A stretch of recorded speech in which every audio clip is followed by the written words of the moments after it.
Okay, now today we'll be looking at what is the secret of achieving hyper-realism. What is the secret of achieving hyper-realism? Some of you ask, what exactly is hyper-realism? Now, hyper-realism is a state of getting to chiaroscuro. I've given you that word. What is chiaroscuro? Beautiful. These are the things you are going to learn in the course of the study. You're going to know what chiaroscuro is. What exactly is hyperrealism? And how does this artist get to the point that they make something pop out, as in they make it look so real that you can actually pick it, you can feel it. Now, if you look at the screen, you see exactly what I'm trying, is an idea of exactly what we are trying to and what we are trying to study or talk about in the course of the study. So I want you to sit back. If you need a drink, you need anything, you get your sketch pad, and then you come, we'll learn together. So at the end of the day, you'll be proud of yourself. So if you're ready with me, because I'm super excited to have you get this knowledge, and if you're ready, let's get started. Meanwhile, before we start, get this at the back of your mind. What is the secret of achieving hyper-realism? What does it take to produce a work of art that is breathtaking? So, if you're ready, like as I'm ready, now let's dive into the study. But now, if you watch, you see exactly what the artist is doing, as in the work is actually coming out, like it's looking exceedingly exceptional. Your drawings can get to this level. Your drawings or your shading can actually get to this level. So now, let's dive into the study. All right, so today we'll be talking about shading and shading techniques.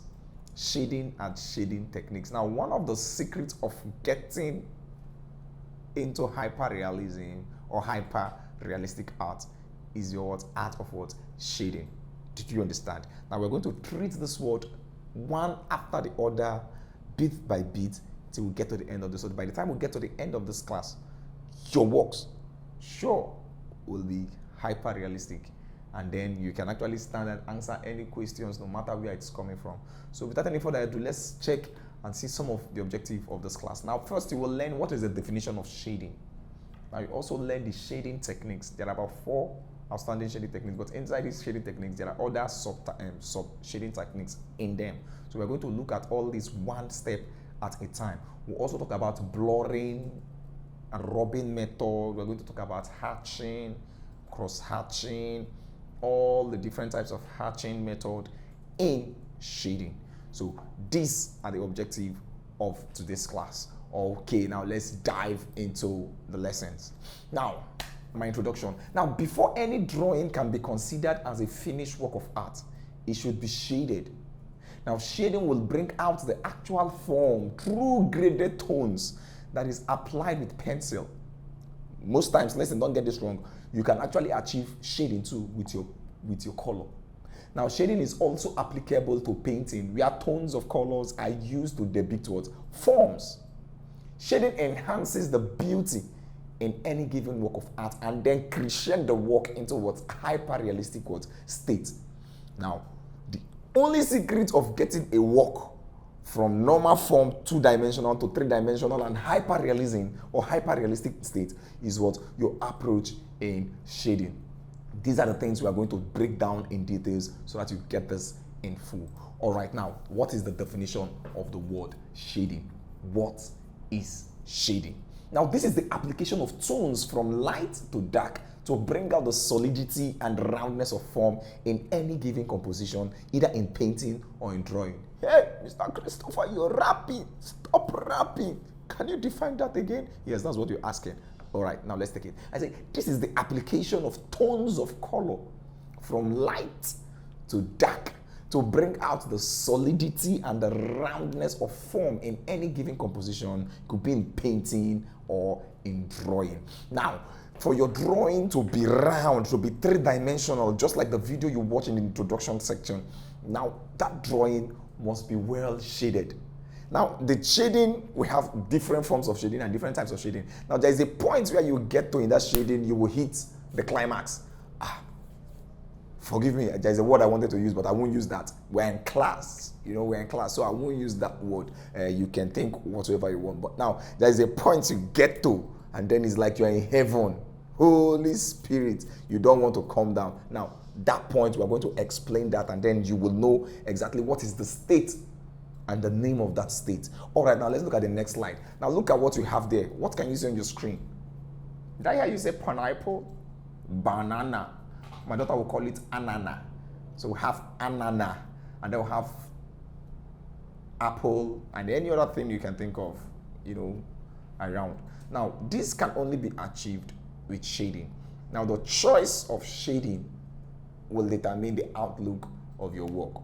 Therefore, you need to know the kind of shading to apply in any given composition. You don't just, because you've known the different types of shading, you can now choose to use anything. No. Everything has principles and they have rules. They have rules of engagement. You don't just engage things anyhow. So you need to know those rules in order for you to engage those rules. Now, therefore, we are going to explain these rules and then some of the things that have been attached to it. Now, shading can be applied onto forms to a point where it gives three-dimensional effects, making the object look as if it can be picked out and felt. When shading reaches this level, it is referred to as chiaroscuro. Now, there's a point when you're feeling very hungry, like you're coming back from school and you're feeling so hungry, and then by the time you get home, Mom, you open the fridge, nothing. Mom is not around. You check the pots, nothing. Somebody's mad, is angry. And then lo and behold, Mommy came back with shawarma and pizza. Ooh, that excitement. Chinedu, Idara, Iyano, I brought this for you.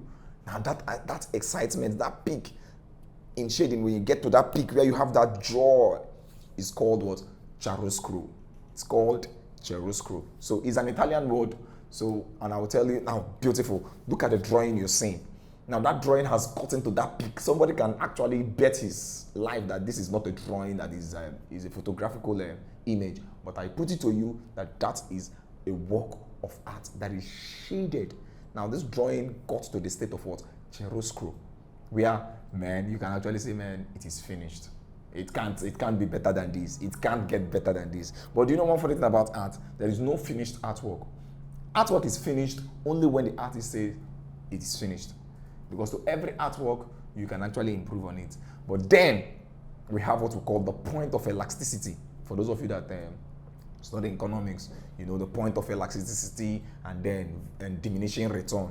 You see, when you get to that point of elasticity, then if you try to exceed that point, it breaks. That's exactly what happens to drawing too. You can get to that point. So if you want to exceed that point, it simply means you're distorting. You break it. So it starts diminishing. So we call that point elastic limit and then diminishing return. So anything that gets to that elastic limit, it starts diminishing. Just like human being. By the time you grow, you get to a point you no longer grow. You stay. You've gotten to a point of elasticity. You stay there. After a while, boom, you start breaking. You start coming down till you die. So that's exactly the same thing that implies towards drawing and towards to shading. So, having explained that, let's continue. Now, shading is influenced by the source of light. If light falls onto the left side of the composition, the shading will start from the right side. Or, on the other hand, if the light comes from the right side of the composition, the shading will start from the left. What exactly am I trying to explain here? Let me see if I have an image. Beautiful. Now, look at the image you're seeing on the screen. Now, can you tell me where the light is coming from? Yes, the light is coming from your right side of what? That is why this side is actually shaded, is dark. Now, why the back is very bright. So that's a perfect example of what shading entails. Shading will light directs your method of what? Shading. If the light is coming from the front, like it's hitting the image, automatically these two sides get shaded, get dark. Now remember, when you're shading, you don't just keep your hands straight. There are principles. There are ways you position your pencils. If it's a curve, you flow in line with it. If not, if you want to shade direct, the work will be flat. So whenever you're applying any of the shading method that we are going to discuss in the course of the study, always put that at the back of your mind. Are you following? I hope I'm not too fast. Well, whether I'm fast or not. If I'm too fast, you listen and then you rewind the video again and then you play it over and over again so that you get the full jerk of everything we're talking about. As a matter of fact, I'm not the very person that said it. Jesus said it, that knowledge comes by hearing and hearing and hearing the word of God. So my knowledge comes by listening to me again and again and again and again, and then you get the real picture. Okay. All right, now let's continue. So the drawing you're seeing explains the source of light, where the light is coming from. For this drawing is coming from the right part, so automatically the shading starts from what? The left, and then it now crescends, grades into what? The bright part of it. All right. So however, if the source of light is at the center of the composition, shading will start from both the left and the right side respectively. Just like I explained, like if the light is hitting the image from the front, automatically the shading starts from both ends. You get your darkness, you get your shadings from both ends. So having said that, you put that at the back of your mind. It's okay, during the course of this, for me to get to the point of hyper-realism, I need to follow the principle of what? Light. So just like a photographer, a beautiful picture is the ability of the photographer to control and manage the light. If he's bad with managing his light, even in cinematography, they are bad with managing their light, automatically they are creating bad images. Oh yes, they are creating bad images, they create flat images and boring images. But the way they position their lights and then the way they position their camera will determine how the outcome of the video will look like. To some videos you might want low light settings, to some videos you might want a very bright light settings. So all those things, you understand light. So the same thing applies to shading, you see. So they are chained together. So if you don't know how to control your light, or if you don't know how to manipulate the light source, you actually produce either an overexposed image or an underexposed image, or better still, a flat image. So these are the three things you are going to, either a flat image, no, is not interesting, or is underexposed, or however is overexposed. But mind you, now in every situation you find yourself, you can still create perfect image from that same situation. It depends on your knowledge of this. How can I bring this disadvantage into an advantage? So put that at the back of your mind, and then while we proceed with the class. All right, now look at another example. Now if you watch, this other light is coming from the side on the apple. Now it's hitting the apple from this side. So if you watch, you're seeing why the shadow now is being cast behind the apple. That is to explain exactly what I'm talking about. So as a painter, as an artist, as a photographer, whatsoever you are intending or you want to be in the future, you just know that, I need to study light. So the earlier you start practicing understanding the effect of light on images, on forms, on how it helps fold or mold something, the better for you, because it will definitely enhance your work as an artist. All right, now having said this, now let's continue. Now if you see this one now, this image, who can tell me, who can guess where the light is coming from? Yes, where is it coming from? The light is everywhere. Did I hear you say that? Yes, I can read your mind. So the light is actually everywhere. All right, so if you watch the image, the light is coming from we have two sides, one from the front and this other one from the back. So that's why you see the face being lightened and this side of the back is catching other light. So that is that with that. Now shading assists to show the depth of vision, thereby enhancing perspective. Hey, what does that mean?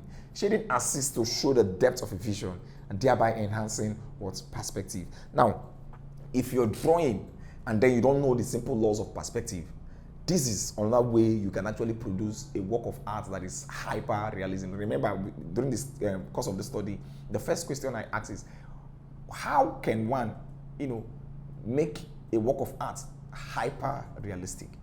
So exactly what I'm explaining now. Now, with your knowledge of light, the application of the kind of shading you're using, and how you render these things will give you an outstanding image.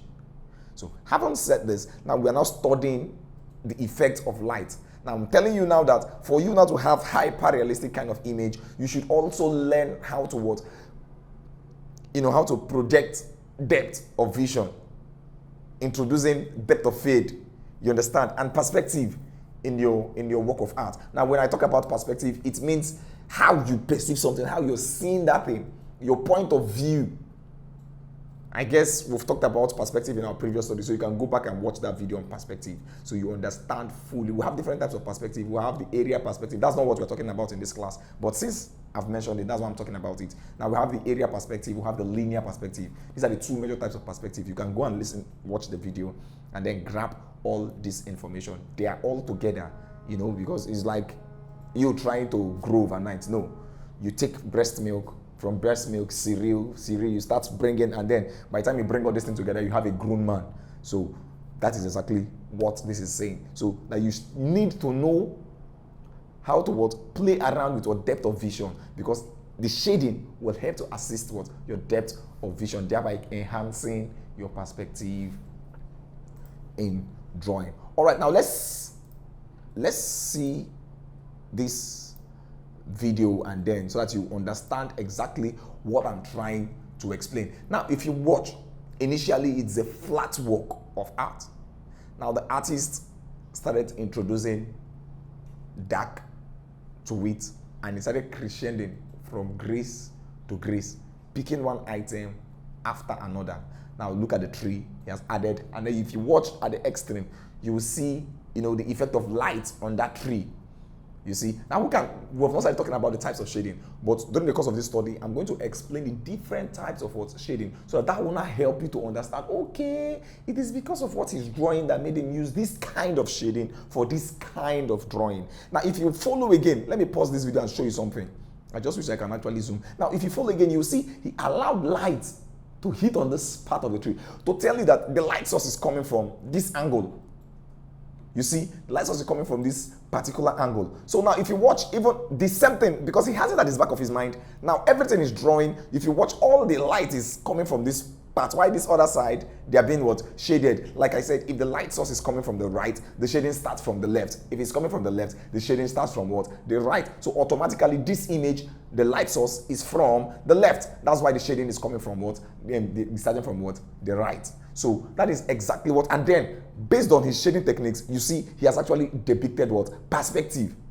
He has thrown those images far. It is because of the effect of those shadings. Now those other images that are far off, they are light compared to the ones that are closer to him that are very dark. That was how he was able to create this amazing image you're seeing here.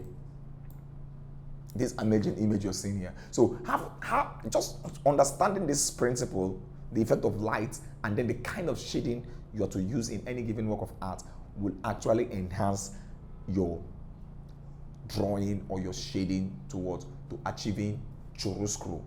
So far as I'm concerned, this work has gotten close to the chiaroscuro state. Amazing work of art. All right, so now let's look at the types of shading. We've talked about lighting. We've talked about the effect of light on a work of art. We've explained that. I've done justice to that. So now let's look at the different types of shading. So now you know the kind of shading to use in what particular object I'm going to apply this shading on, and what not to use in a particular composition. All right, now shading is applied in different ways. Object looks beautiful if befittingly shaded. Now they can actually now this can actually explain the different types of shading. Now, for example, if you want to shade something, let me say you want to shade a human being, you want to draw a human being. Now, what kind of shading am I supposed to use? During the course of this study, I'm going to break down all the different types of shading so that you know them. Now, the first shading we are going to look at is the mass rubbing. You can call it smudging or blurring. Blurring, mass rubbing, or smudging. This is the first kind of shading we are going to look at. First, you can call it mass rubbing, blurring, or smudging. As well, there's an Italian name for it that is known as sfumato. That's the Italian name for what? For blurring. It is known as what? Sfumato. It is the application of light and shade in smooth blended tones to show roundness and solidity of the form in a composition.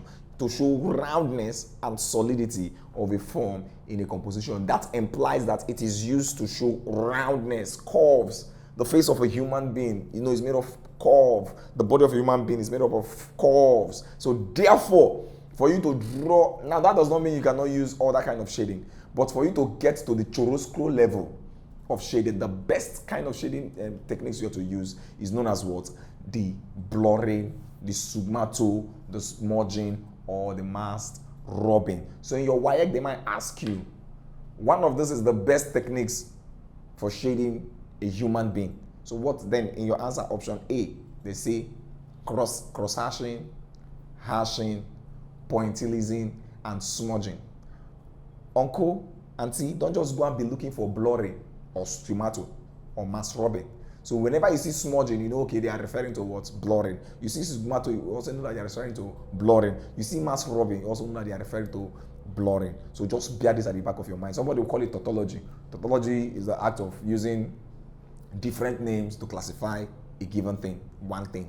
Like, my name is Michael, I'm Christopher, I'm Adendo, I'm G, I'm Chedozie. This is just me, for crying out loud. So if you use Michael, you're correct. You use Christopher, you're correct. Adendo, you're correct. You use Chikobi, you're correct. You're still calling me. Just like you call different names of Jesus, you know. Even to some of you, your parents, when they want to pray, they use several names to classify God. And somebody will say it's tautology. Yeah, that's by the way. All right. So now let's come back to what we are saying and let's see how far we can go. Now, mask rubbing is a type of shading applied to achieve chiaroscuro. So whenever you're looking for chiaroscuro, the go-to is what? Mask rubbing. That does not mean you cannot achieve chiaroscuro with other shading, but the quick one to get to chiaroscuro is what? Mask rubbing. Mask rubbing will crescend you, will push you straight to hyper realism. So if you watch, look at the image in front of you. That's a bottle of perfume. I can put it to you that somebody will say, no, this is not a drawing. Oh, yes, that's a drawing. And now for them to get to that pound, to that level, they applied what? Chiaroscuro. Let me zoom a little bit closer to see if I can actually show you how detailed this thing is. Imagine. You see the effect of light. Okay, can you tell me where the light is coming from in this drawing? Oh, yes, who can tell me where the light is coming from?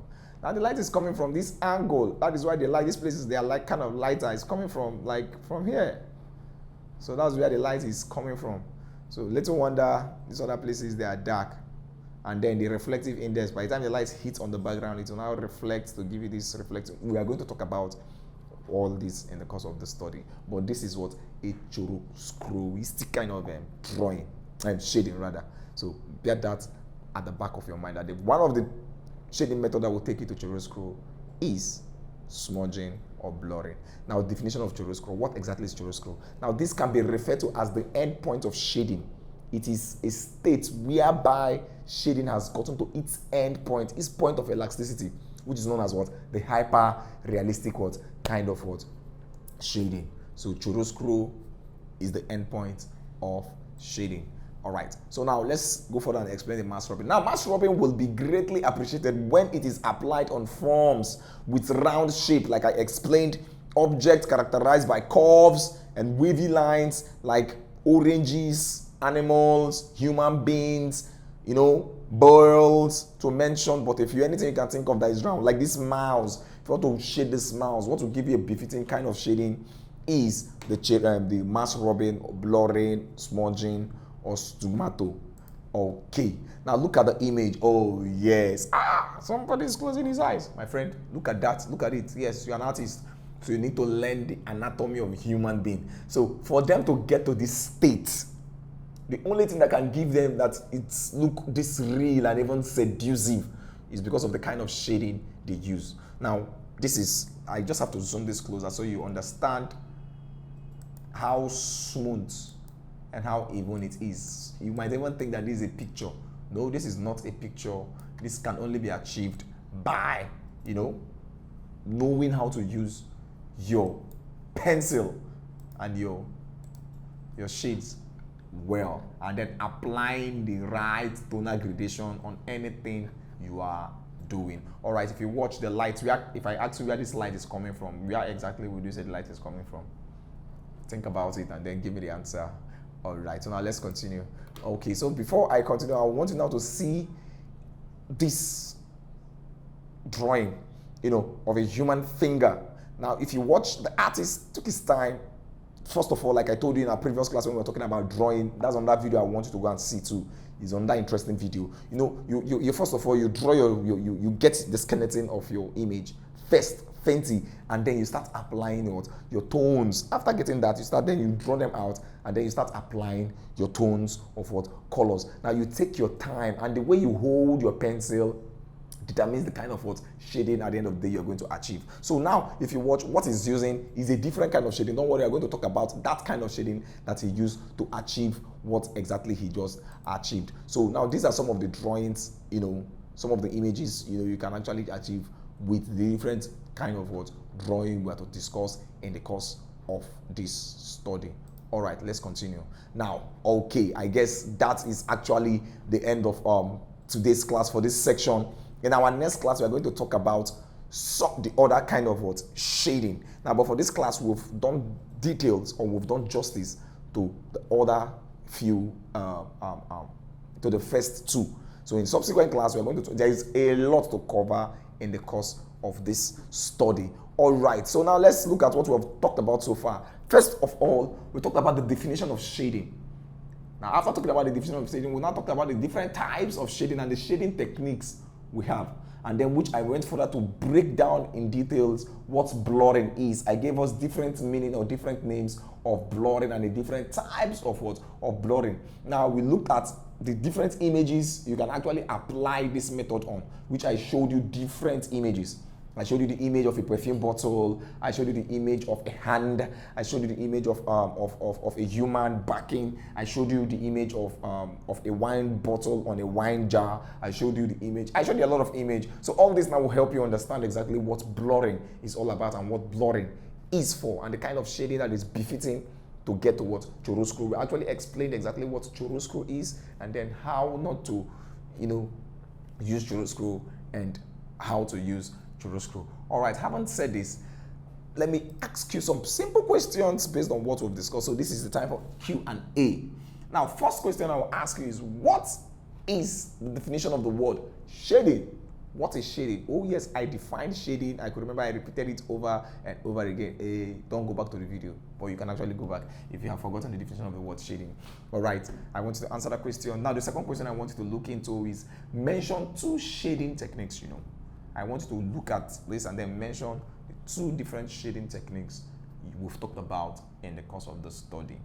All right, if you can answer that question, thank you so very much for being in class today. All right, now let's dive into, I guess this is the end of today's class. Let's dive into our exam guide, and there we would, see some other things and then attend to some other questions. All right. Now we're in the world of the exam guide. Here we're going to try our hands on several questions. I want to believe that you're familiar with this world and you're no longer strange. If today is your first time of seeing this video, there's what we call the exam guide. It's a place where you get every other information that prepares you for your exam. That's by the way. So, but now let's just answer some of those questions in this class related to the topic we just treated. Today we talked about shading. Yes, you go, let me pick random. These are different years and different questions you can answer. So I want to answer 60 questions and then, all right, so now let's dive into some of the questions. Okay. All right. So let me look for a very befitting question that I think you can actually answer based on what we've learned. Okay.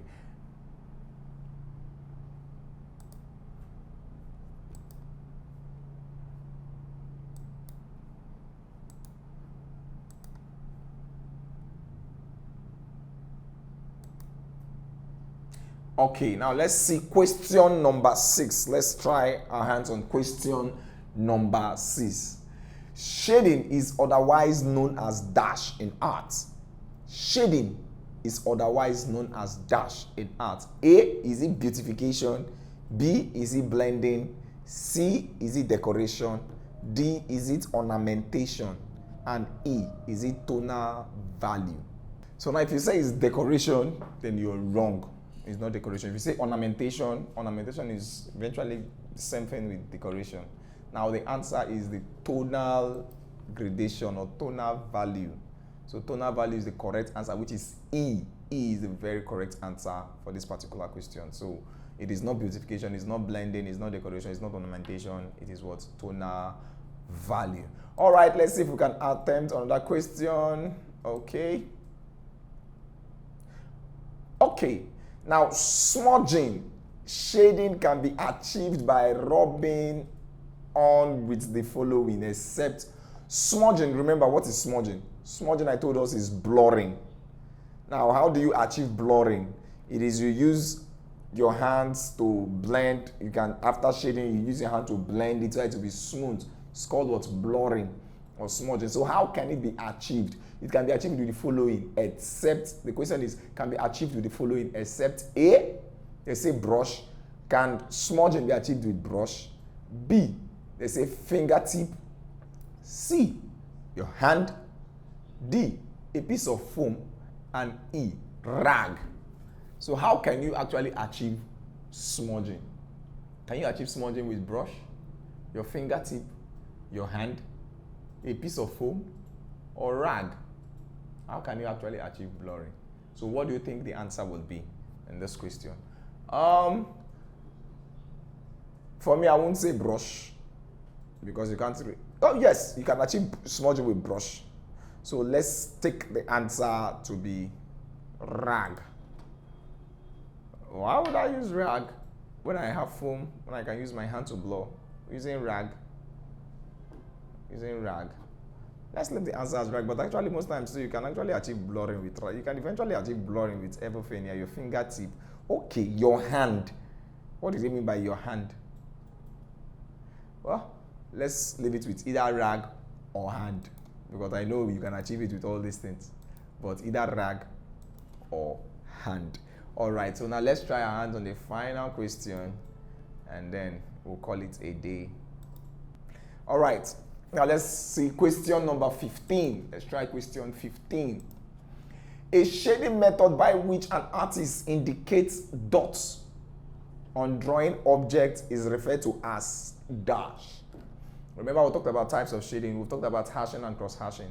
So in our next class, we are going to treat this very particular one. But since we picked the question, let me give you the answer to the question. Now, they say first, a shading method by which an artist indicates dots on drawing is referred to as dash.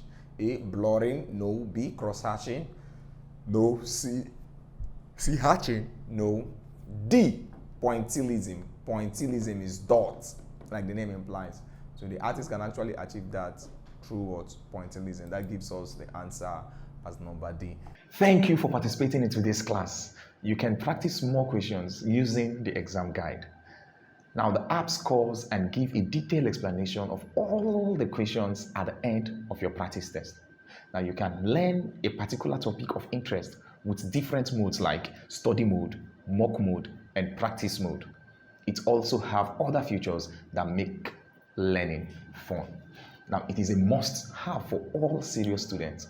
Download the app from www.examguide.com if you don't have it yet. See you in the next class. Don't forget to subscribe to our channel, hit the notification bell, and then share this video to anyone you know that would benefit from it.